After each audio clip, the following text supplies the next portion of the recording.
वैसे पवन सिंह और चांदनी सिंह की जोड़ी को सबसे सुपरहिट माना जाता है, लेकिन चांदनी सिंह ने भी पवन सिंह को दे दिया धोखा।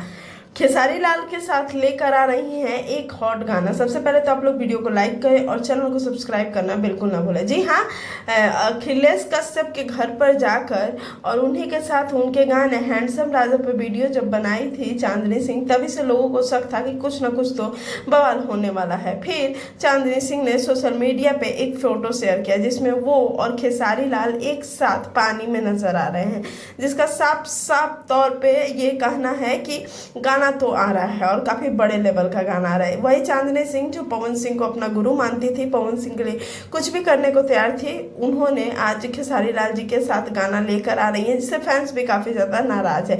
वैसे आप लोग एक्साइटेड हैं या नाराज है खेसारी लाल जी के साथ चांदनी जी का गाना आ रहा है?